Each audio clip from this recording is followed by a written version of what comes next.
is RTV6 News at 7, working for you. Good evening and thank you for joining us. I'm Mark Mullins in tonight for Rafael Sanchez. Tonight, an Indiana lawmaker plans to take action after new numbers show half of Indiana schools reporting zero bullying. Call 6 Investigate Kara Kenny's reporting has helped change state law on this issue in the past. She's working for you to find out what legislators are doing to address the continued problem. The new bullying numbers are in, and they show a drop in bullying in Indiana. But parents say it's not true. One state lawmaker says we need to do better. Half of Indiana schools did not report a single bullying incident last school year. Plus, schools show a 6% drop in bullying incidents from last school year. Parents are telling us bullying is rampant, so we took those concerns to Representative Greg Porter. Prompted by our reporting, he passed a law last year that allows the Department of Education to audit schools if parents suspect they're not telling the truth. The problem is, IDOE needs at least 2 parent phone calls about a school to do one of those audits, and that hasn't happened. Half of schools say bullying isn't happening. What are you doing about it?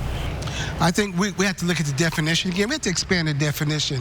And I'd like to go to those school corporations. I may go to some of those school corporations and say, so there's no bullying, there's nothing happening on the playground.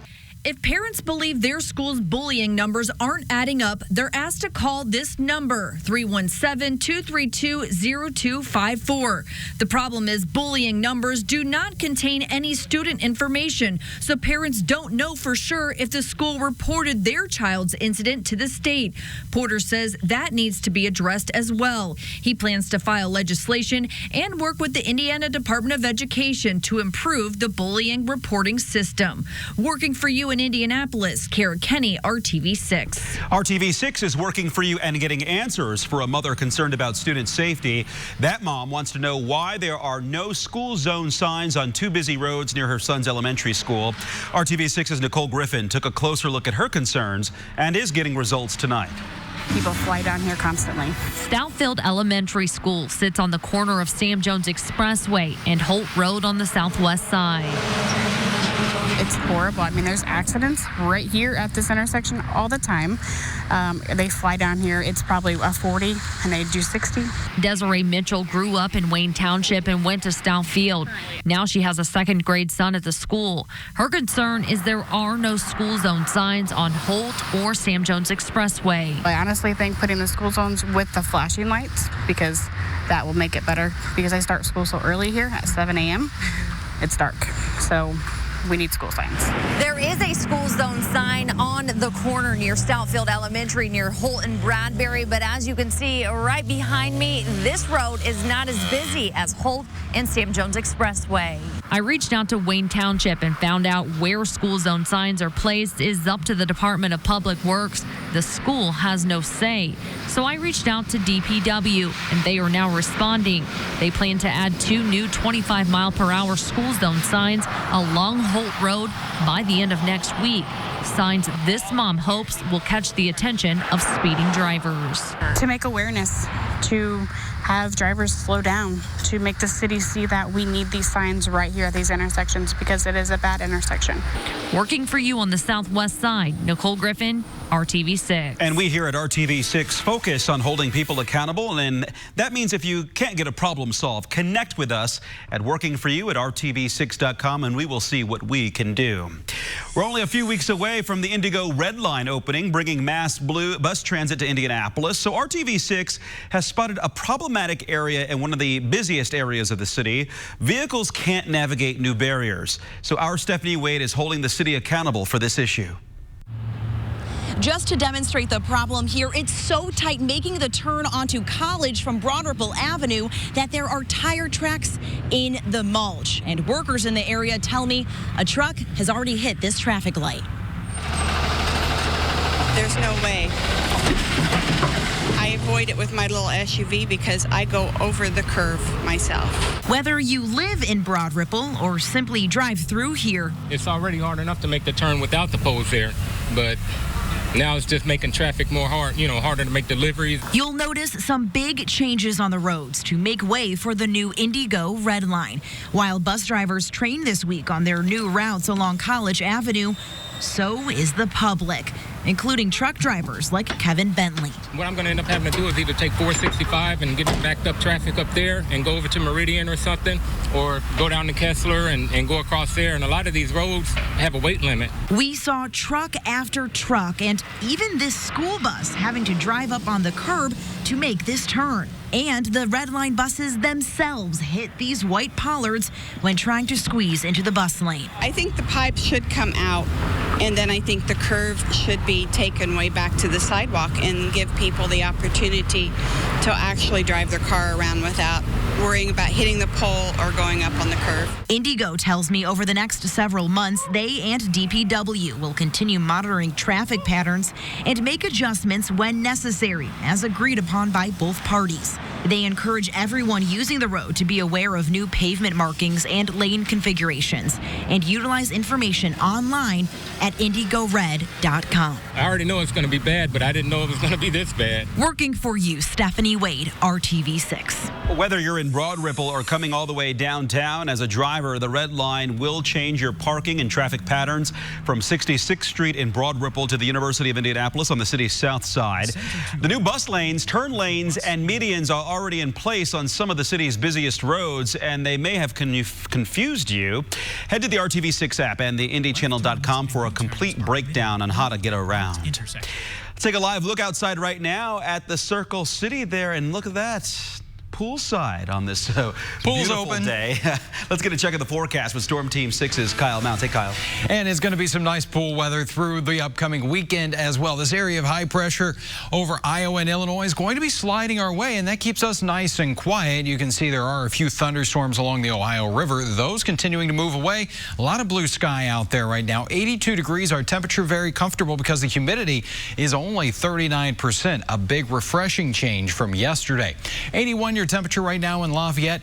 Still, though, in the upper 80s in Bedford. Tomorrow, you'll find those temperatures in the middle 80s for your afternoon high. But as we go through the next few hours here, if you're going to be starting off your weekend on this Friday evening and heading out on the town, partly cloudy skies, 76 degrees at 9 o'clock, lower 70s by 11. Kyle, thank you. We are learning more about the drowning off the coast of Texas that killed 3 siblings, including a 7-year-old boy from Indianapolis. This happened Thursday in LaPorte, Texas, not far from Houston. RTV6 spoke with the boy's mother, who lives here in Indy. Virginia Anthony tells us her 7-year-old son, Zion, died. Her other son, 12-year-old CJ, survived. Deputies in Texas say 4 children were swimming at Sylvan Beach Park when they began having trouble in the water. 2 children from Texas drowned along with Zion. Virginia Anthony told RTV6 her sons were making their first visit to meet with their step-siblings in Texas. Their father drove from Texas to Indianapolis to pick up the boys, she said. It's unclear when CJ will return to Indianapolis now. Investigators are still looking into what went wrong. A former contract employee has filed a lawsuit accusing the Indiana National Guard's top leader of having an affair with a subordinate and then retaliating against a worker who reported it. Sherry McLaughlin filed the lawsuit on August 1st in Marion County against Major General Courtney Carr. He's an adjutant general of the Indiana National Guard. The lawsuit says McLaughlin was harassed and intimidated after reporting the affair and ultimately resigned. McLaughlin accuses Carr of getting her fired from her next job as well. The Indiana National Guard declined to comment on the lawsuit, but told us, quote, "We can say the Indiana National Guard as a whole prioritizes its care for all uniformed and civilian personnel within the organization and continues to be a ready and reliable force supporting its communities, state, and nation," end quote. Police are investigating after 2 people died following a police chase and crash on the west side. It all happened around 1 o'clock this morning near 34th and High School Road.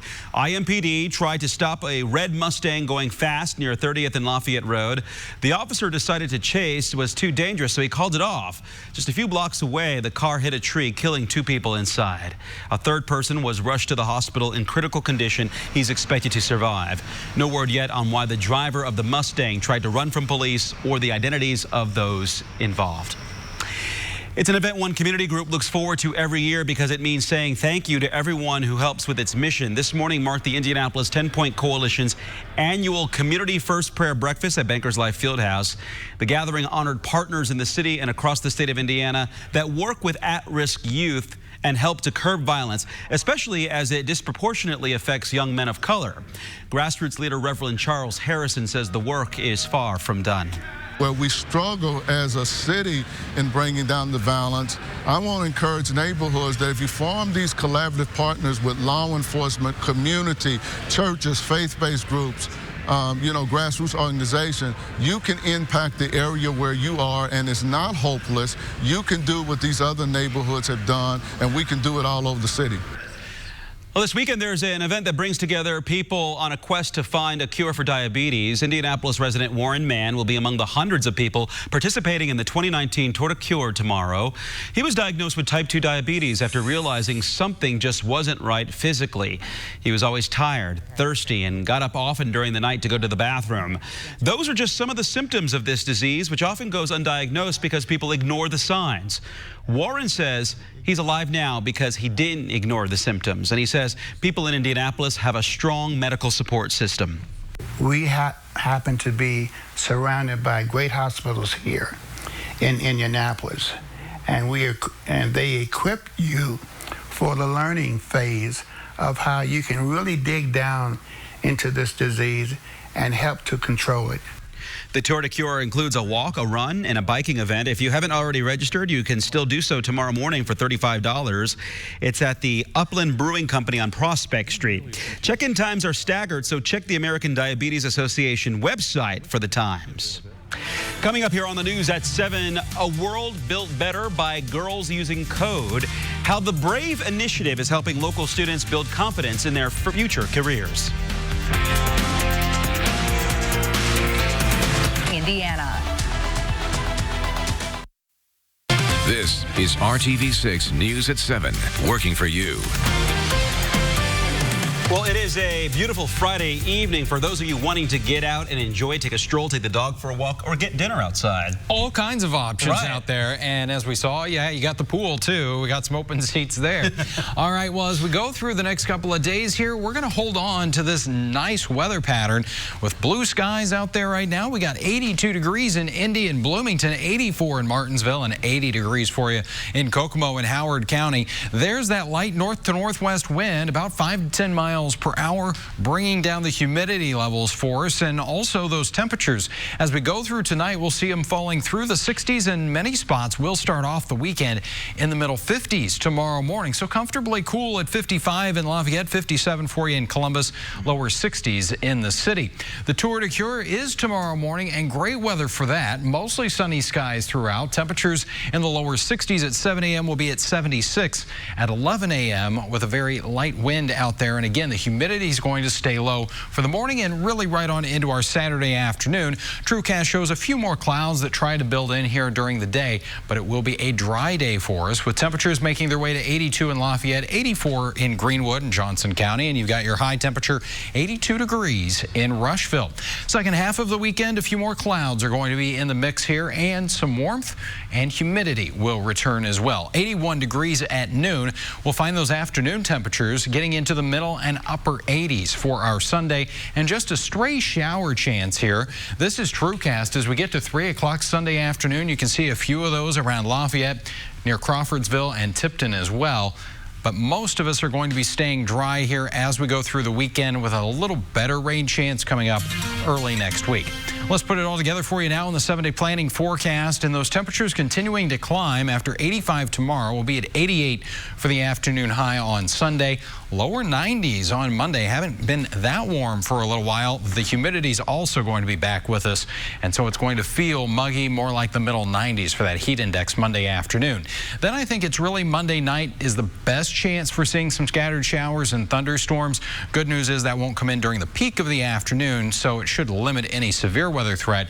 Going into Tuesday, we'll hold on to about a 30% chance of some rain and thunderstorms there with a high of 88, and then that brings in another break in the humidity, and the hotter temperatures will have seasonable highs in the middle 80s there for Wednesday and Thursday, and then we start to heat it up looking ahead to next weekend. It is still summer. Enjoy it. Yeah, we got some time left on that one. All right, thanks, Kyle, for that. Coming up in our nightly Hiring Hoosiers report, Brave Camp, how this program is putting power in girls' hands and teaching them the confidence to code the world. Plus, here in Indiana, it's all about racing. So for these students, this career path is right up their alley. That's all ahead in Hiring Hoosiers, only on RTV6. Budget at Ross. Yes for less.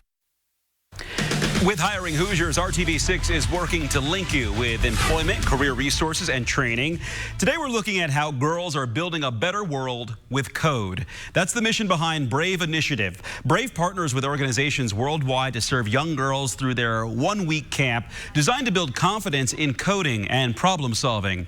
RTV6's Lauren Casey stopped by Brave Camp in the Circle City to see how it is empowering young women here in the technology field and beyond. I actually am studying Spanish at Goshen College, nothing to do with computer science. Talia Borum is an Indy native, first stepping into Brave Camp last summer as a newcomer to the technology field. Before Brave Camp, I had no clue what I wanted to go, what direction I wanted to take. And now, after doing Brave Camp and now doing my internship, I have a clear idea of what my goals are. As a camper, Borum learned to code a website.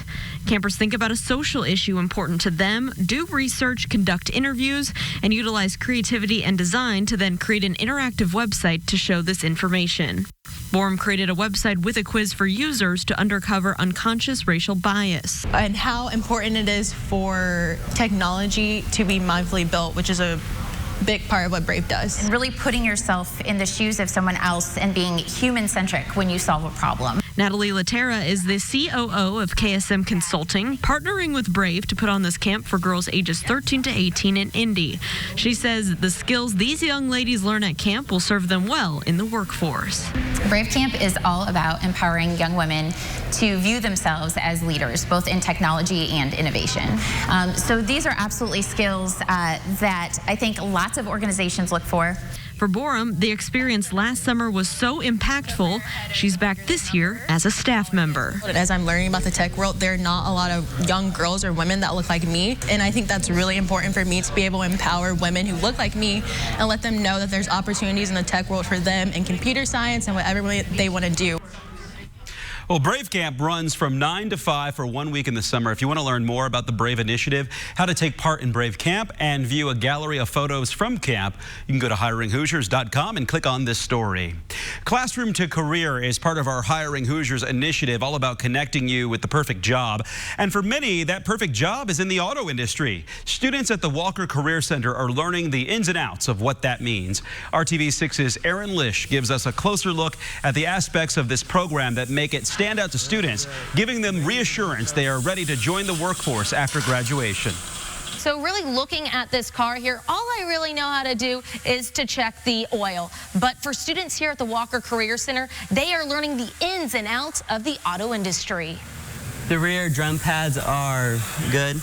Automotive repair student Logan Proctor points out that this program at the Walker Career Center is unlike any other. There's jobs coming in here recruiting people, and it's like there's no other class that I've walked into and a job came in like, I want you. That's the case because there's a need for more automotive techs, according to instructors. The average age is in the mid-50s. And we need a lot of new up-and-coming kids. From oil changes to engine rebuilds, they learn it all. Anything a dealer can do, we can do here. Students get certifications and college credits, saving them quite a bit of cash. $10,000 to $50,000 just for training that you can get here for free. Through this program, Proctor is part of the Extended Learning Opportunities, which allows him to work at Tom Wood Ford, and they're helping him further his education. And they're offering to pay like $3,000 your college back every year you're with them, and they give you $4,000 worth of tools, all because I chose to take this class. As they check tires and car electronics, they're getting hands-on experience for their future. You can read as many books as you want, but until you actually work on it, it's a completely different world. Working for you, Aaron Lish, RTV6. Well, this can also lead to other career paths besides being a tech, like sales at dealerships, giving candidates a leg up with extensive knowledge and experience around cars. Still ahead on RTV6 News at 7, we're taking another look at your forecast. With Kyle, you're looking live outside at Monument Circle. Back with you in a moment. Jetta, Tiguan, and select Atlas models. You probably will not need to slam on your brakes at this animal crossing in West Lafayette. The city now has 2 turtle crossing signs thanks to a second-grade student. Jack Wheatbrook wrote a letter to the mayor asking him to consider installing the signs after Jack and his family saved a baby turtle on Cherry Lane. The mayor replied to Jack's letter, inviting him to a city meeting where they presented him with a specially designed sign. The signs are installed on Cherry Lane. Never too young to make a difference. And I like it. Making a difference early on. All right, well, we've got some temperatures. They're going to be warming up here a little bit as we go through the weekend. 85 degrees on Saturday, upper 80s on Sunday. Just an isolated chance for a shower or thunderstorm there, and we'll keep those highs around 90 into early next week. Sounds good. All right, we appreciate you choosing RTV6. We're back with you tonight for RTV6 News at 11. Have a good evening.